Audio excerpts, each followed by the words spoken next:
Karibuni,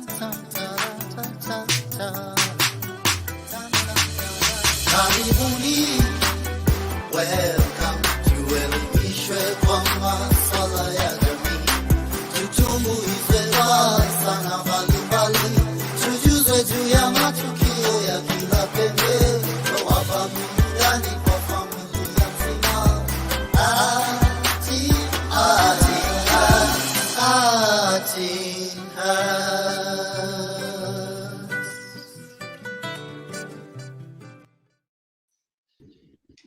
And good evening. Vipi washikadau?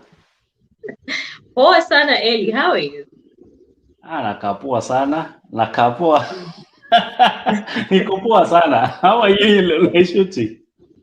I'm very well. I wanted the ladies to go first. Of course, unakaa poa kwa nimekuambia huko unakaa vizuri sana. So, give credit on that. How are you guys today? I'm great. How are you? How is your week taking you? Naambiwa kuna sherehe. Tuko tu sawa. Kenya tuko tu sawa. How about you, Nyanduko? Sherehe zinakupeleka wapi? Hapo tu, above the head. We are recovering. Ama namna gani?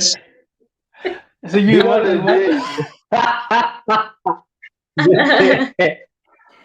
below the belly inapanga imeweza. What is below the belly, Nyanduko? You place your nini below there and then you smooch those ninis. It is, you will understand when you come home. Talking of coming home, this has been such a week for every creative that is there, especially for those ones that are into music and nightlife. Eshuchi, kumefunguliwa. What do you think about that? Sometimes I think it was not a very good idea kuifungua on that day that it happened. It caught people by surprise. Usually in the past, sisi utarajia unye alete speech, unajua? So you anticipate the speech and then you prepare for opening or none of it. So this time round, guys were not expecting anything. Then this guy anawafungulia nchi on a weekday and a holiday. Kukaribika. So it's been sherehe alafu weekend ndio hii. Sisi tuko kwa plot tu peke yetu. There's no one around. People are out there doing their thing.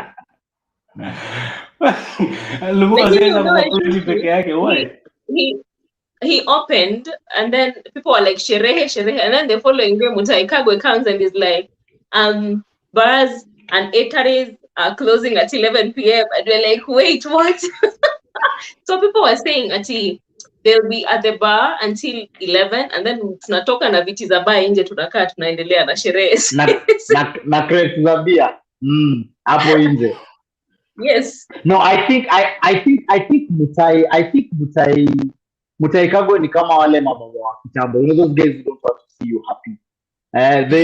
They feel like it's like you're getting a little excited. Anaanza kukuuliza maswali zingine. Umeosha mabati? Anakuuliza umefika ya. Yeah. Mbona ndama ilinyonya last week? Uliwacha ndama ikanyonya. Mkanipikia drum.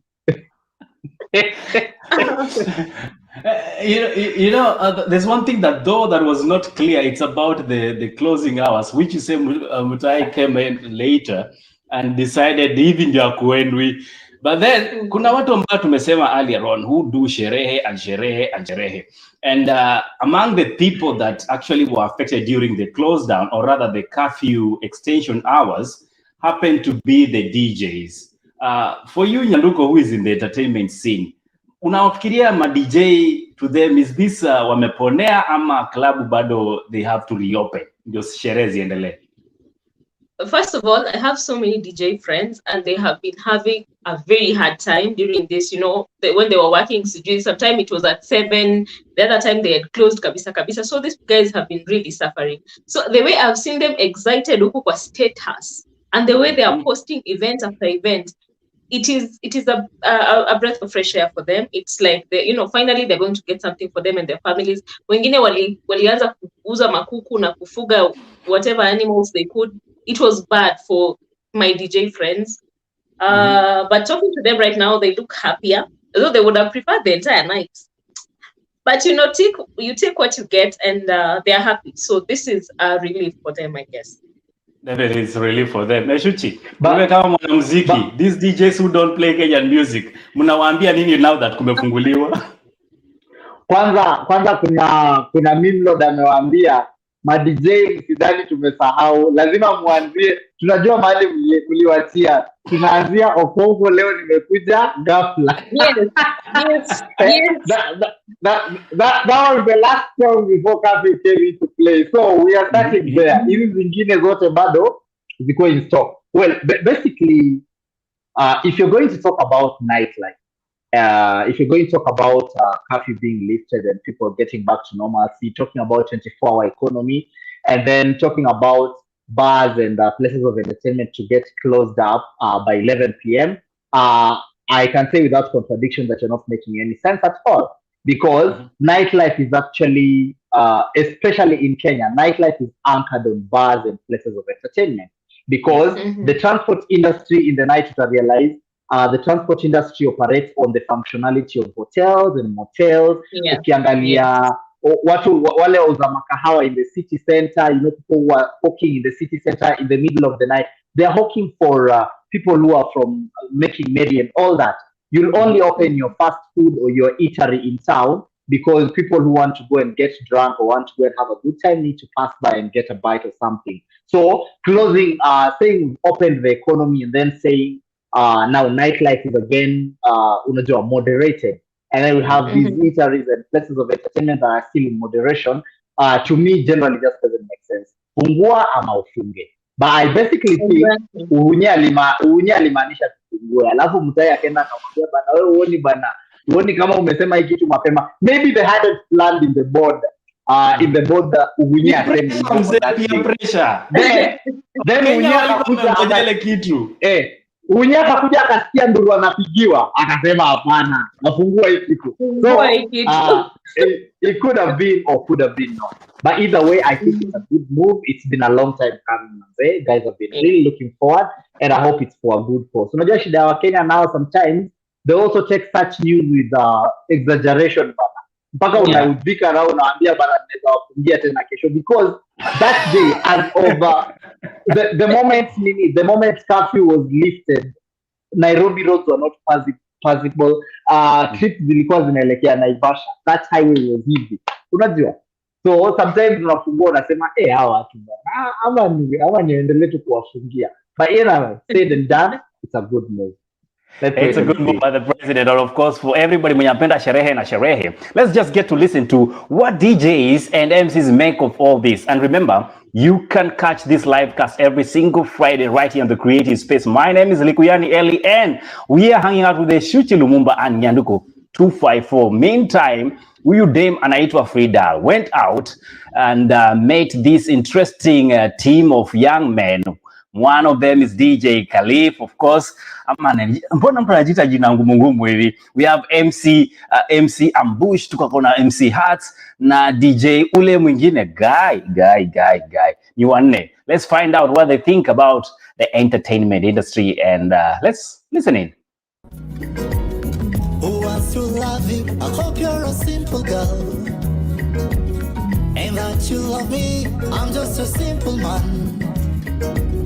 Who wants to love you? I hope you're a simple girl. And you love me too. Oh, yeah. Hey girl, I can tell you'd love to get intimate.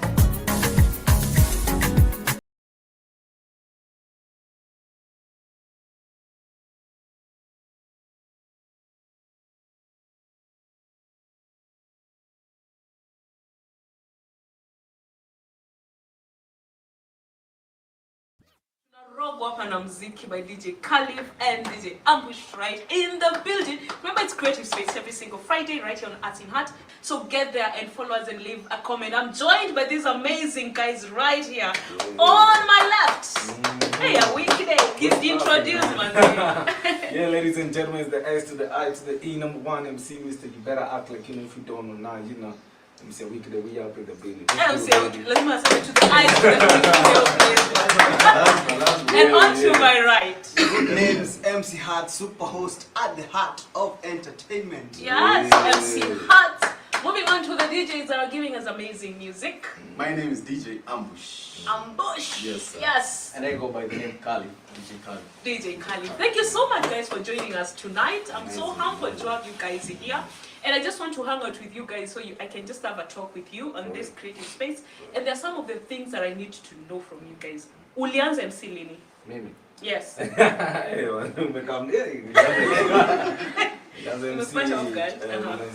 way back, let me say 29. 29. 2009. Umeshangaa tushafika Wow. Kama kina Lonsa ama kina Lemba, but Lemba ali bring it to some extent whereby ungetamani pia wewe kuanza kufanya hiki kitu. But he was doing it as a hype man.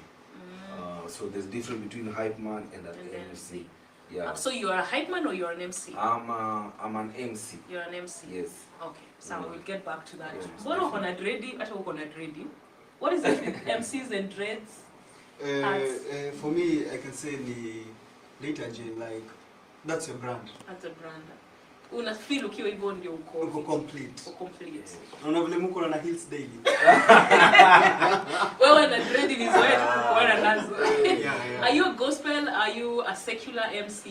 How do you categorize yourself? For me, I'm doing business. You're doing business. Yeah. Oh, that's a good one. Oh. So you're doing this. You can do both gospel and you can still do secular. You don't want to feel like you're limited. No. But I started as a gospel MC. You started as a gospel. Raised in church. Raised in church. Yeah. I love salvation is personal, so don't judge me by the I'm not judging you, Hans. You're always thinking of judging me, so you're judging me. No. So you started in church? Yeah, as a dancer way back to 2011. And then nimekuwa journey from step to step, from a dancer to an MC, from an MC to a hype man, from a hype man to an event organizer, event host, yani all those say to venture in kama sponsors, yani. Hey man, I want to get you off guard. Frida, Steve is getting married, right? Let's go to MC Hats. Hype was saying, India show, Piga show kama MC. Twende kazi. Ladies and gentlemen, boys and girls, the day that you have been waiting for is today. Yani, Steve anawed nani? Frida anawed Steve. Hatuwezi sema. As we wait for the couple to come back, ningetaka we enjoy the live music from our DJs na pia tuna smile kwa photo.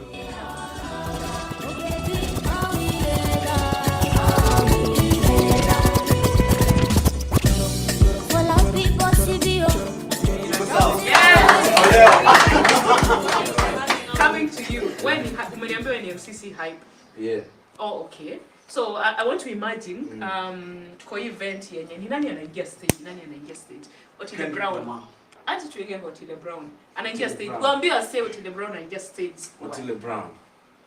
Otile Brown. One of the best #1 superstar is the talk of the town right now, man. I want you guys to stand up. 254. Are you ready for one of the baddest #1 vocal artist, music writer? Ladies and gentlemen, ladies, you all love this guy. Make some noise for Otile Brown. Yeah, big shout out, man. Yes. Pesa inaingia. Pesa tuseme sana lakini inaingia.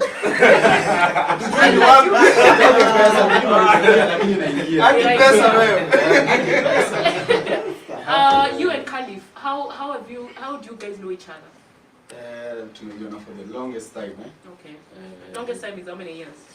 Tumekaa sana like 10 years hivi. Ooh, 10 years is a long time. Oh, in a long time. Yes. Nitaka nyinyi mseme. Okay, both of you, nani alianza before mwingine? Who has taught the other? Who's been helping?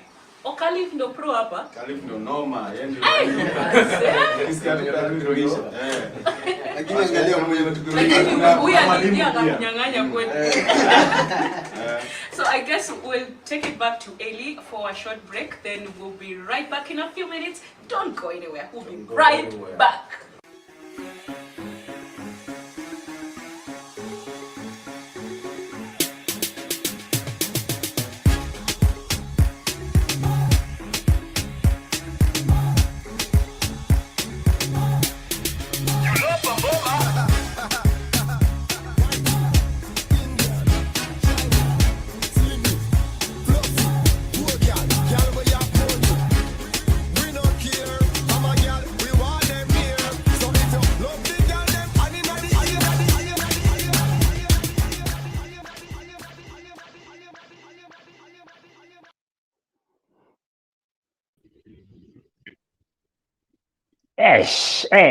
Frida Nguku anafanya mambo. And how about that washikadau? Kabla twende kwa comment section, what do you think of those gentlemen? First of all, funny or not so funny?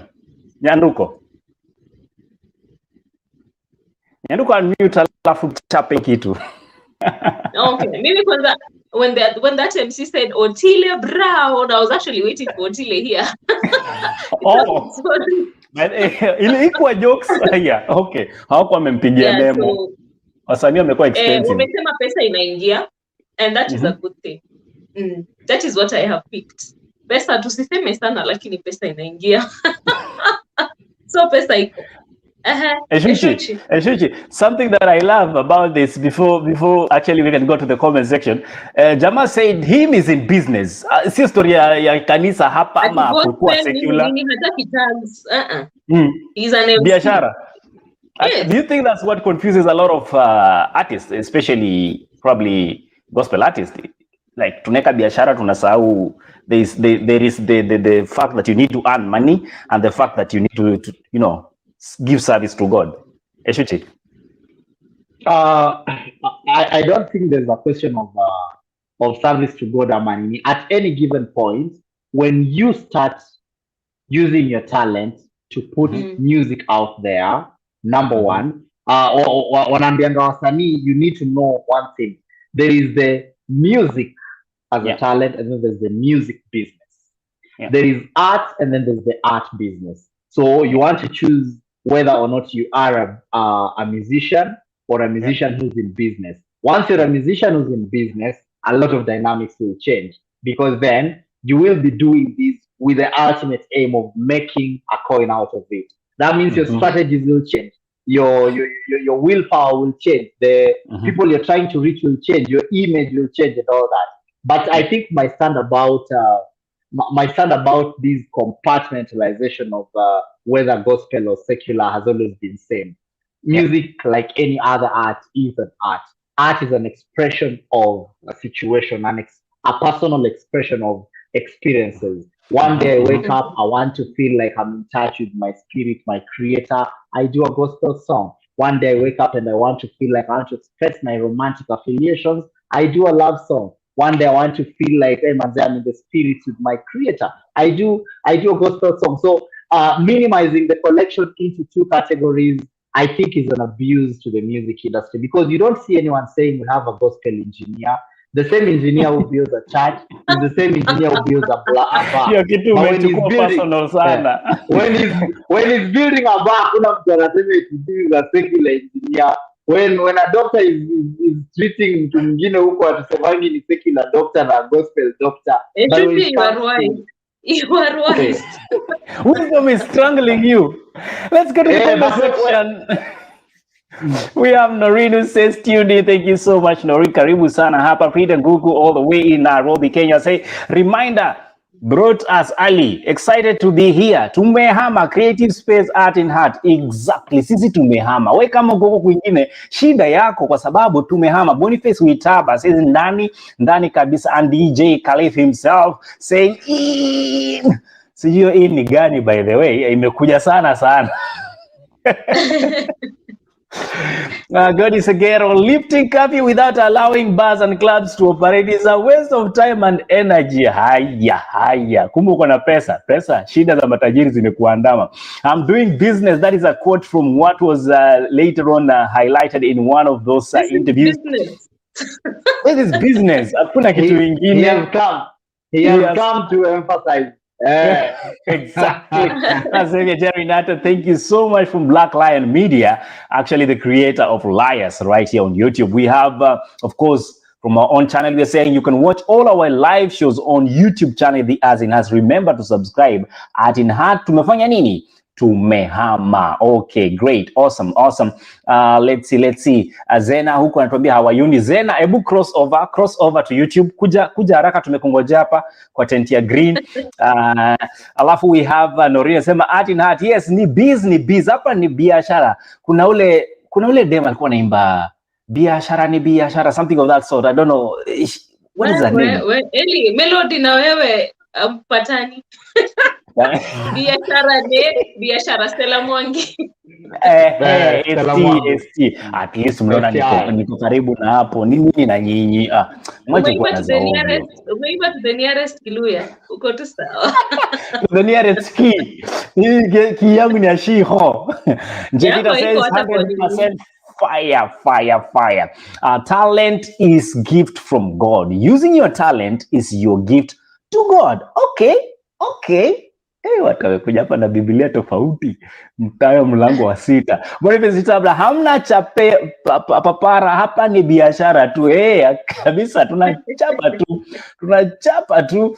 Frida Nguku goes ahead and said, great point right there, Shuji. Art is an expression. Today you have this, tomorrow something else, and that's very okay. Kama anasema hapa kumefanya nini? Ni moto. Thank you so much. MC Awickyde representing. Anasema show ni moto sana. Definitely. We have again Frida. Frida, kwani umepewa timeline peke yako? Siuzie wengine space. Ni sawa. Stella Mwangi ndio alimba hiyo. Biashara na kitu kama nini? Karenene sijui nini. Don't sing. I'm trying to be funny. That's the point yourself. You have to say biashara ni biashara. Thank you so much. Zena amefanya hiyo kitu. Guess what? Zena amefanya nini? Amehama. Welcome. Remember to hit the subscription button. So, kwa sababu Nyanduko decided she'll have to make me echo all of her, I've decided to do the thing on her mic ndio munisikie poa. Then if you're joining us for the first time, DJ Ambush mwenyewe representing in the house. Anasema the show is lit, streaming live from Malawi. In Malawi gani? But it's all right. Karibu hata kama ni Malawi. Who cares? Guys, before we go to the break, kuna any comment or addition, subtraction you love to do on this one? Nyanduko. First of all, I will fix my mic tukienda break. Lakini biashara ni biashara. Okay? I'm just happy that the DJs are back to work and the MCs. And some of us are also MCs, so we are happy because events are coming, you know. Tulikuwa tumesota, tulikuwa kumekauka. So you would ask a question about secular music, gospel music. Eshuchi answered that, but I want to add something. Solomon in the Bible, Suleimani wa Biblia ambaye alikuwa anamtukuza Mungu kwa nyimbo. Kitabu ya Songs of Solomon. Niambia mahali pamoja inasema tu you are beautiful my queen, my princess, angawea. So he was praising God because he was praising God's creation. So when you sing your secular music, don't confine yourself. The way Nyashinsky does. Today is uko sawa na, tomorrow it is Mungu pekee, and life has to go on. So Nyanduko hii Biblia unasema ina mislead. Unajua kesho ni siku ya 7. But it's all right. Eshuchi. Yeah. No, hapo I think mimi nilikuwa nimemaliza. Mimi nataka tukitoka break Nyanduko aniambie kitu moja imekuwa ikinisumbua sana. Either ani-explainie ama ajaribu kueducate watu out there. Please draw the difference between an MC and a hype man. Kwa sababu kuna MC wengine wanaitwa event, ajui kama amekuja kuwa MC ama amekuja kuwa hype man. Please just when we come back, Madam MC, tell us dissect that for us. Definitely. And of course, you want to catch the rest of that interview. Make sure to tune in on Sunday because Frida will be giving us the juicy part of this MC. So, hi Jaisha, just asking you to, VUCA until Sunday. Stay right here tuned. And meanwhile, on Saturday, we have the family edition by Coach Collins Bolo. What does Coach Collins Bolo say? Listen in. Kids, it gets them. It feels like, so it's me. So it seems I'm the problem. Then they start developing guilt consciousness on issues whereby if skills like labeling is addressed well, in case there's a problem with kids, if you have a house help, you have a parent, kindly separate the person from the problem. Address the problem, spare the person. Attack the problem, spare the person.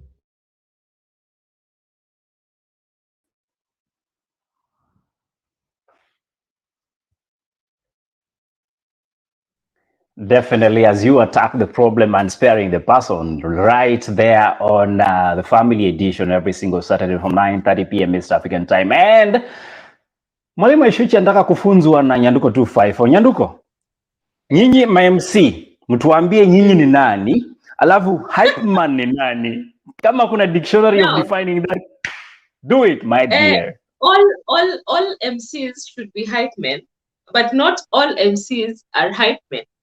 But hype men are not MCs. Umeelewa kitu ama nimekuchanganya? Hype men ni cheerleaders. Wacha nikwambie, unasikianga umesikia hii mix, when there is a mix playing and then there's someone saying umeachwa mara 7 na hujakufa. That one is a hype man. Huyo ni mtu, he's out to make people happy. Ako hapo kwa bamba ama kwa to see the process and other people get happy. Kenyans have a twisted sense of humor. So hype men, not all hype men are DJs. I mean are MCs. Not all hype men can actually see an event through. Some of them wanataka tu hizo beats and portions. When music is playing, they say a mad thing. You're left there cracking and they songa. MCs ni a master of ceremony. Unasikia, you're given a whole, when unaambia watu wa Nairobi, tent ya watu wa Nairobi ndio hii, watu wa Ushago tukunywa maji ya kisima, watu wa Nairobi, so that is basically kuna MC wengine nimesikia, and I don't know kama ufanyika na Lumumba, Papa Lumumba. Saile mko kwenye watu wa Nairobi, chose yenyu siko huku. Sasa simewekwa tissue paper. Watu wa nyumbani tuende ndani ya maji. Nyumbani matawi wakianeni nayo iko huko kwenye. Eshuchi. Tofauti MC wa nyumbani na wa Nairobi. Mimi naweza sema hivi, hype men wabaki kwa matanga, kwa reggae. Zile club za reggae na huko Sabina Joy. Na maze kuna cooperative na waende kwa zile maharusi zenye antia nakata keki. Akisema eti sasa hiyo keki imewekwa sukari ni kuonyesha utamu ya mapenzi. Eti bwana akikuja nyumbani unamtoa koti unamwambia. Sasa hype men wabaki huko. Sometimes you have these really nice corporate events. A very nice thing. Unajua alafu MCs sijui kama ni kazi ndo atujapatia MCs wetu vizuri kuwapatia exposure. Kuna event yenye haitaki uende uhype. It just wants you to go and moderate, be orderly, ensure the event is running smoothly na ishe poa. Mse ameleta huko hype man-ness yake huko. Alafu amekuja huko na interesting dry jokes za huko Islando. Sasa tuko corporate.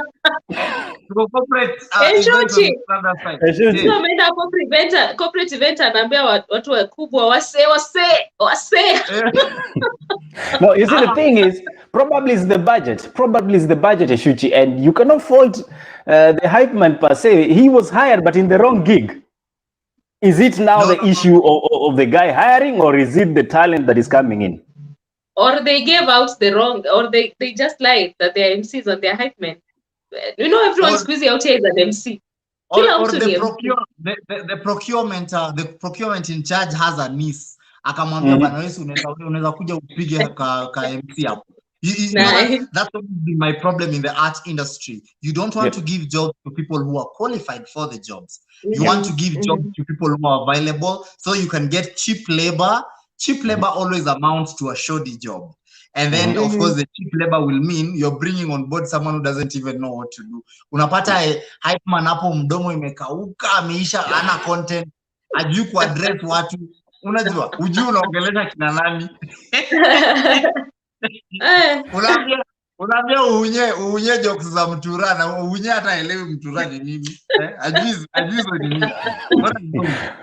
Kwani unasema unye lazima tu muongelea story ya John Walker.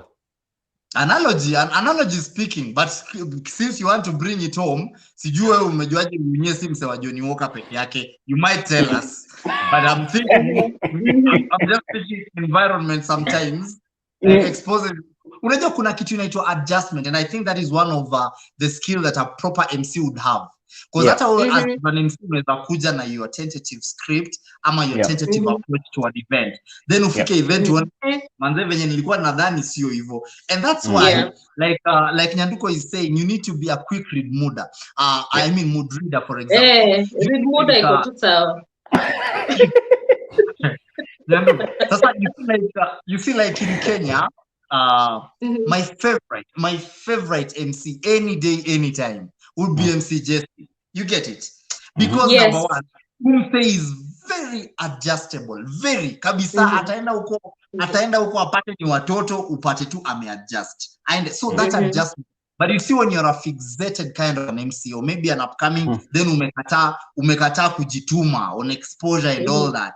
Sasa uliandika jokes wako hapo kwa karatasi tu 10, umefika huko crowd ni tricky, huwezi adjust joke. But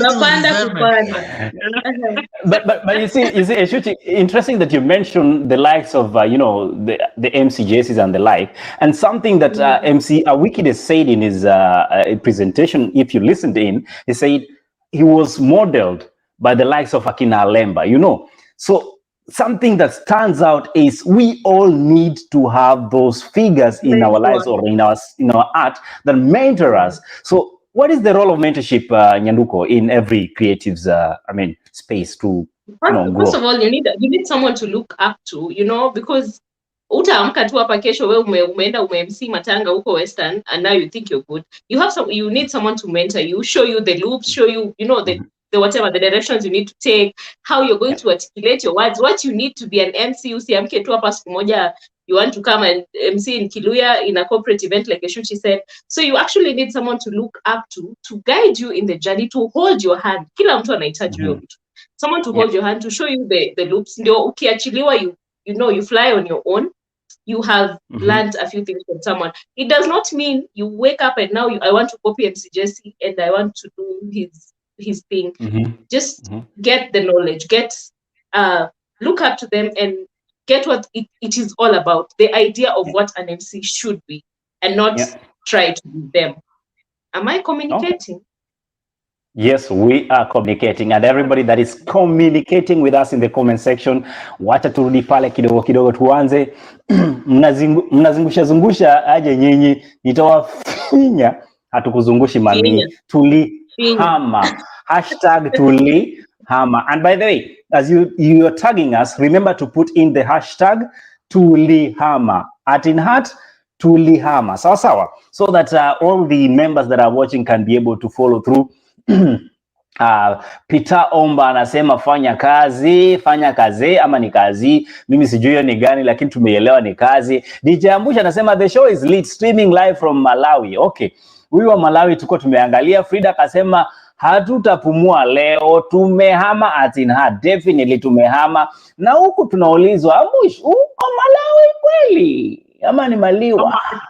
Kama in the Kenyan language, kama hamjui kama ako Malawi, nyinyi mko Malawi na yeye. Malawi. Ukimuona town hata wewe uko Malawi. When you see me, just know you are in Malawi, Frida, okay? MC Awickyde goes asema Malawi gani? James asema habari yenyu nyinyi. Sawa, tumesamilika baba, tumesamilika. Let's see. Who is giving us more juicy stuff? Let's see. DJ Callyff ameambia pia yeye ana streaming live from Mombasa. Got a show right now. Awesome. Baze ikubambe. Sasa ukibania hela unamlipa MC 1000. Apige kelele tangu asubuhi hadi jioni. Alafu unatarajia kazi nzuri. Hiyo kazi utaionea kwa view sasa ya TV. Definitely. What we are paying actually goes to, when you pay peanuts, you're subject to be dealing with monkeys, just to say. Eshuchi, it's been such a busy week in Nairobi, Kenya, especially in the media space. And if you ever heard about twin brothers, or rather brothers, the last time we had was the Aturu Sagasian. Do you know Aturu Sagasian, Nyanduko? And Aturu Margarian. Hey, now we have a new crop in town. Mimi Nyanduko nimeshangaa na wajua. No, she's a good avid reader. That's awesome. Nyanduko reads a lot. I am caught up on everything. Ask me anything from 2002. Go. Yes. Really? Do you find stories of Atura in novels ama in gossip magazines? Well, these are novel sort of stories. These would be novels. These wouldn't qualify for gossip because those guys walikuja na walitushtua. They made us watch Hollywood on our streets.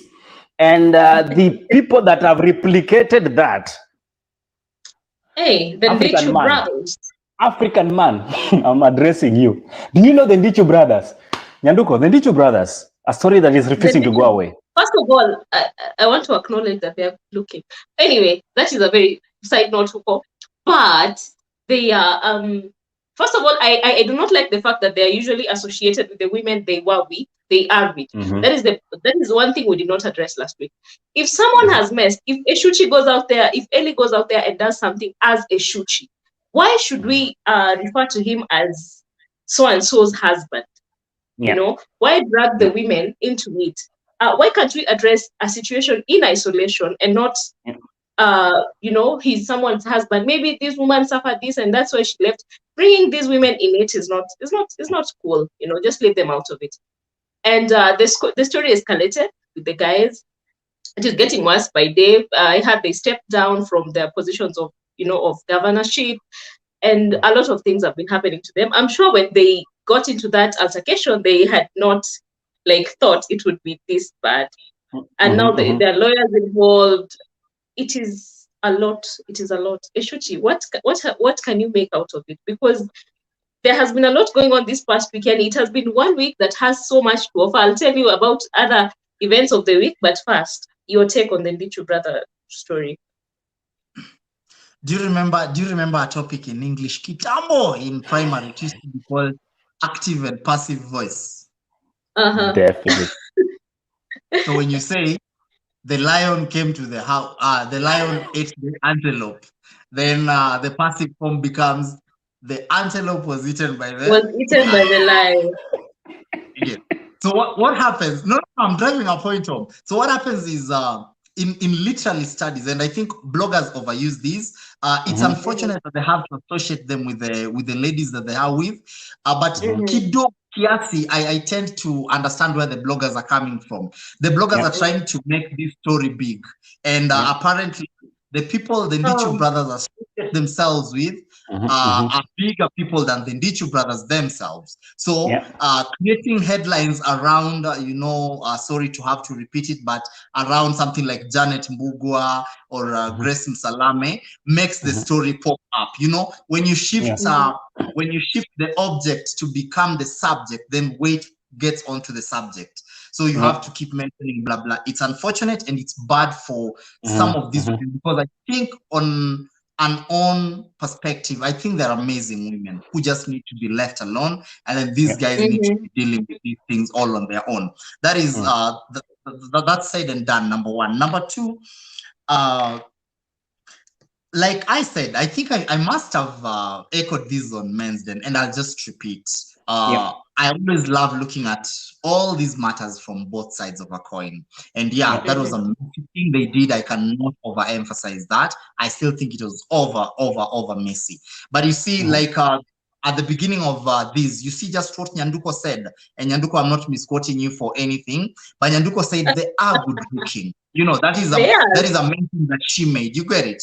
That number one could just be the root of our problems, because I will say this and I will say it again and again. When someone makes a pass at you and you feel like they are either disrespecting you or demeaning you by the way they are approaching you, the problem is someone else has made it okay for them to do that, and they've gotten away with it. So it becomes something that they are entitled to. And if you look at the escalation all the way into the end, you'd realize it's a situation of people who are used to getting things they want. They've gotten so entitled, they don't know what it means to, because if you look at for someone to say no to them, they don't know that. And I think over Mashuja, I was just thinking about it, and I was telling myself, you know what? If I grow up, the best composure levels I ever want to get as a man, I think they're those of DP William Ruto. You know, William Ruto can be in a situation where you're like, this guy is going to react, is going to burst, is going to get abusive to people. And then guy just stands up, very composed, says something that gets all of you looking either so stupid or nullifies everything that you people said. You know, like, because I think I think as a man, I would want men, and myself included, to really learn how to think of responding rather than reacting. You know, these are two different things. So it's easy for a man to react, but we don't think about responding to the situation, because responding then means you're bringing your intelligence on board, you're understanding the environment, you are quickly overspeeding into the possible repercussions, and then you're handling it now from a point of it. But well, unfortunate as it was, I think Manze, it's just streaming rains and pouring in paradise, because now Mugo is coming up and now they have to redo the case, and the DCI is already on the case. To be very honest, I feel for them. At this point in time, I feel for them. For a moment there, I was like, you know what? Yes, perhaps you deserve this. But now I'm starting to think, hey, Manze, maybe with investors pulling off from their deals and them, you know, having to step down. I'm sure it was not stepping down per se, but, you know, to save face, they have to say they stepped down. There has been a lot going on for them. And as we talk about a lot, as we wait for Ellie to show up, Eshuchi, a lot has happened in the course of this week. Kwanza, the kids that have been given birth to hii wiki peke yake. I mean, Kwani, there was a memo we did not get. And then, did you see the look that Governor Joko pulled on Madaraka Day? On what? Hey. Are you speaking from what point are you? Nyanduko lazima mimi nipate where you're coming from, especially on the Johos Nini. Are you looking at him as a baba, or are you just looking at him as someone who admired that good-looking guy? No. I'm just looking at him as a politician with a difference. Now, this is why I say he's a politician with a difference. Joho decided to show up when everyone else is dressed up in a suit, sijui, looking all formal and whatnot. Dude alichapa Balenciaga moja moto and some floral shirt and a trouser that has not decided whether it is going down or staying up here. You know those trousers that you wear, Eshuchi? Dang, that was a fashion statement. Vera gave that. And then Kina Wanyama also and Sarah Techna were like, we have our bundle of joy here. There's another bundle of joy that came in. Which other? What else happened in the course of the week? There's just so much that happened this week. Eli amerudi juu haezi pitwa na Yuda. Anyway, talking about what happened this week, there's also the issue, and let's cross borders a little bit and go to the US, where in New Mexico, and for those who know movies and movie actors, there's this Jama here who is in some tough situation right now. His name is Alec Baldwin. You know the actor, right? I suppose you do, Nyanduko. This Jama apparently was on set, and he was supposed to be shooting a scene. So it is said probably it was during the rehearsal or during the shoot, and he goes like pam, pam, pam, pam. Guess what? Shot to the cinematographer, rushed to hospital, died on our way to hospital. Why did he have live bullets? Why did he have a live? Exactly. Apparently, he didn't know that was the gun was loaded. And having acted on set for too long, I suppose he should be knowing how, you know, heavy a loaded gun should be. Or probably nobody thought, because they were they were shooting Western sort of movies whereby, you know, you have the cowboys and things like that. So you have to look cool. And then you say, okay, now try shoot. And then pew, pew. The first one, maybe it's a joke. The second one, he gets the DOP too. So yes, unfortunately, we are told that the cinematographer Haliana Hutchins, who is a mother and of course a wife, passed on her way to hospital. And yeah, may her soul rest in peace. So yeah, next time I tell you guys I hate guns, you know why. It's not just because of Babu or Wino, but they can happen on set. Okay. That is sad. That is sad and very unfortunate. Yeah, and then talking about watu kurelease mangoma, Eshuchi, wewe music industry, what's been happening there? Okelo Max.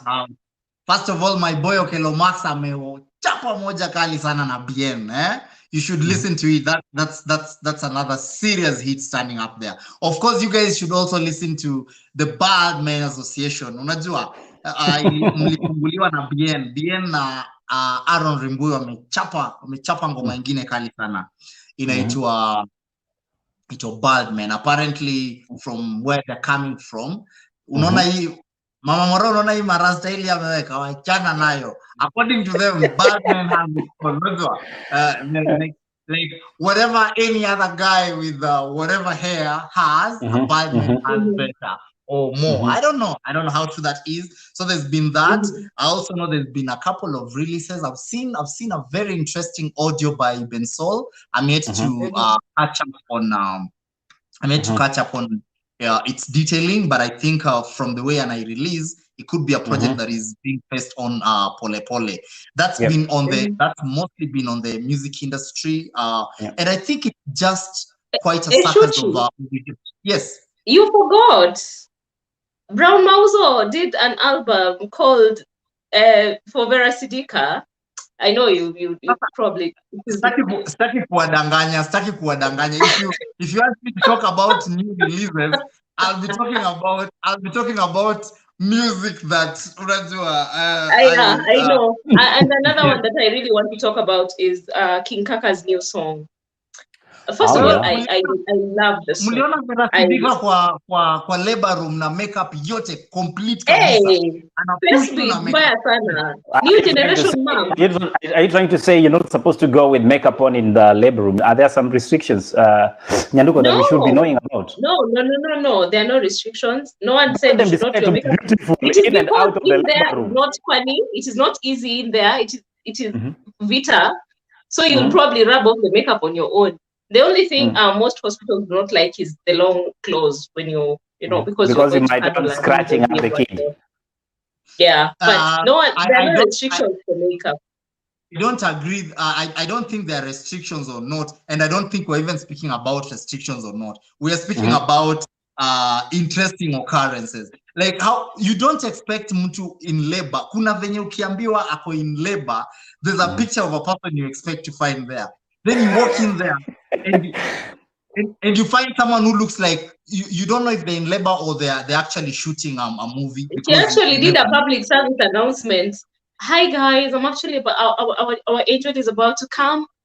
And people are like, are you for real? That's one thing I need you guys to know, right? Let's just be a bit objective. And I'm not saying you guys are subjective, but the traditional way of labor is the lady has to go through some pain. But, in Western countries, a lot of these things don't happen because apparently the mothers are injected with some, Even in Kenya, there are people that's actually quite. Are you saying we don't have those drugs here? No. Allow me to make my point, sir. Point is, probably Vera might have been in labor, right? But her doctor might have used that on her. So the pain is not as it could be because we believe speculation, Your Honor. Yes, I know. That's why I say probably. A lot of speculation. Guys, can I just make it? Listen. For someone who came to say that I want to be objective and you guys might be subjective, speculation. Very superficial fact. So wachana na hiyo zima hiyo kitu wachana. We are used to mothers actually, pulling off their hair and shouting because and screaming because of the pains just before they bring forth life. But there's a possibility that you can avert that pain, and probably pain is relative. For that. Pain is relative. I think people handle pain differently. Let me close it up. This is a very personal point of view. Yes, we understand we're celebrities, and of course, this thing is coming up, conception and all that. But I think we're taking this celebrity and fame a little too far, and now we're starting to use newborns, to push our own agendas. It's like you're making these babies an element of your big time goal within your, whether it's cloud chasing, whether it's fame looking, unajua, just can you let the moment be a moment where you're conceiving this baby, and let's just focus on the baby, let the baby come, and then can you just just let the baby come, let the baby breathe. Can you open that Instagram account a week later? Can you wait for this baby? Don't even dare go there. Don't even go there. Don't even go there. If Milamwa did it, Vera Sidika can did it too. Because at the end of the day, the way infants have followers on this social media, they want to make us close our accounts. Because we've been on Instagram for 7 years, you're at 2,000. A baby who does not even know where they are at the moment, they're not even sure if they are born yet, has 21K. Anyway, it is okay. It is okay. It is our country. Sometimes when I look at that, I don't feel bad or good about the baby or the mother's baby or the father's baby.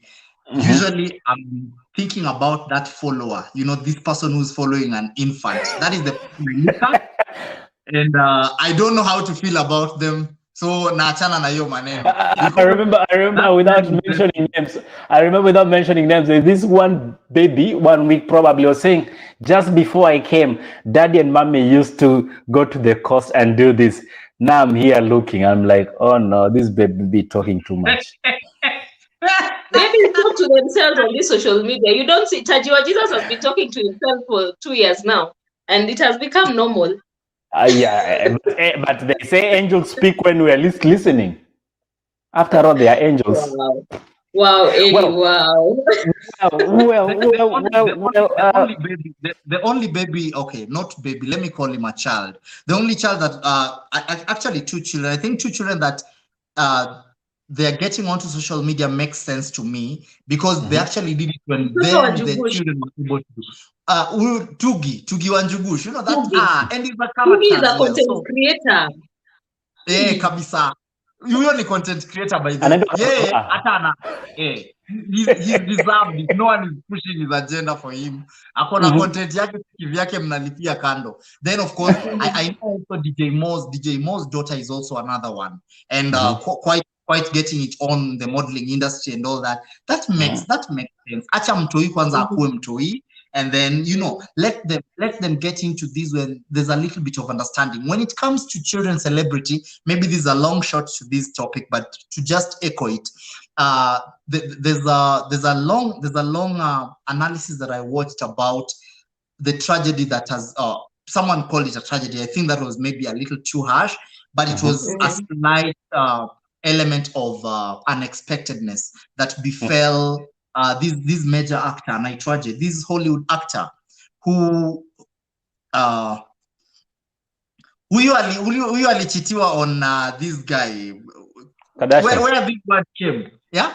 The Kardashians, because not the Kardashians. There's this word that trended in Kenya for a while. Entanglements. Who was this guy who was entangled? Jaden Smith. Will Smith and the wife.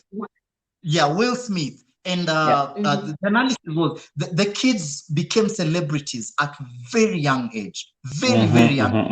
And now it became very hard to actually control these children because it got to a point where they have all the fame, they have all the money, and they're still kids. And now the decisions they've been making all along have just been really out of this world, you know, in terms of, hey, is this okay for a child? So maybe you also want to look at that. And don't forget, Extendela also welcomed the baby.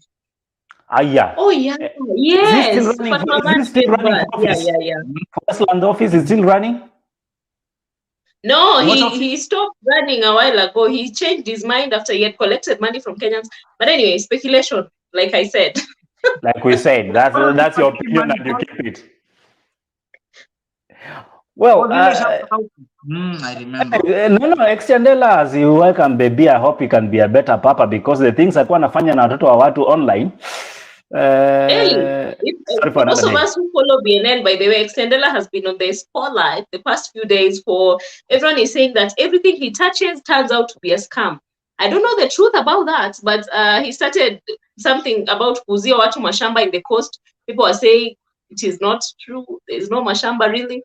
And they have a scuffle going on with Edgar, the Obari, because he expected Edgar to be a friend and not bring out his dirty laundry in public. It has been a whole lot of drama going on. It's okay, Edgar didn't bring it out, Nyanduko, because Papa Freddy did bring out the reality of how acquiring mashamba is a scam. Eshuchi. the final, I don't know if it's final or if you're expecting another one coming, but Papa Freddy's enactment on people acquiring mashamba that do not exist na ujinga ya Wakenya. What do you make of it?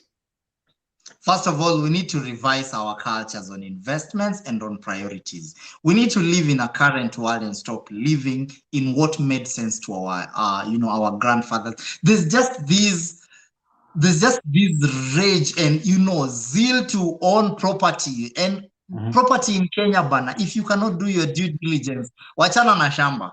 In Kenya, in Nairobi, wachana tu na shamba. It was a very good creative way of Papa Freddy bringing it on board. Okay, I still like season 2. Part 2 is still my favorite, but part 3 was a very interesting twist to it. And I think what happens is there are either two problems. People are either so desperate to make investments and acquire something that they can call their own, that they go so lazy on due diligence, and that they fall prey to people who are now unsuspecting and want to con them out, because a lot of people are out here just looking for opportunities of people who have idle money that they're desperate to use somewhere. That is one. Then also, even the due diligence sometimes is not enough, because you go to our ministry and you find one plot with seven holders of the same thing, and this has been happening in Kenya forever. I think the genesis of it was Nasra Gardens. If you guys know Nasra Gardens in Kayole, that's where a lot of these started. You'd find wao ulinunua plot yuko na title deed, siku unaenda kumwaga matofali hivi, 7 other people show up, and they're all claiming the piece. Each of them has a title, by the way, a legitimate title. So the due diligence, legit. Yeah, it's become so tricky. And if I was to advise people, what watasema it, yo, kama una pesa wewe wachana kuongea na watu and all that. But I think it's high time we start looking. It's high time we start looking if investment in land is really the best way to go, or the only way to go. Kama ni ngumu ukuje huko kwetu Migori, niko na shamba kubwa yenye sijapanda kitu. Unaweza kuja huko, utaongea na mimi na mzee wangu, then tunakupatia shamba. Legit. Business legit. No, Lumumba, you're not going to do that on us. Like una advertise biashara hapa mashamba hapa without asking for permission, but it's okay. Nyanduku,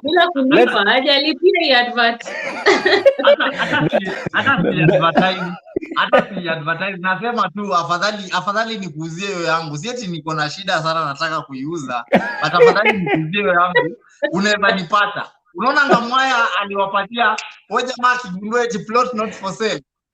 Jamaa walikuwa kwa mashua. Mnajua mashua?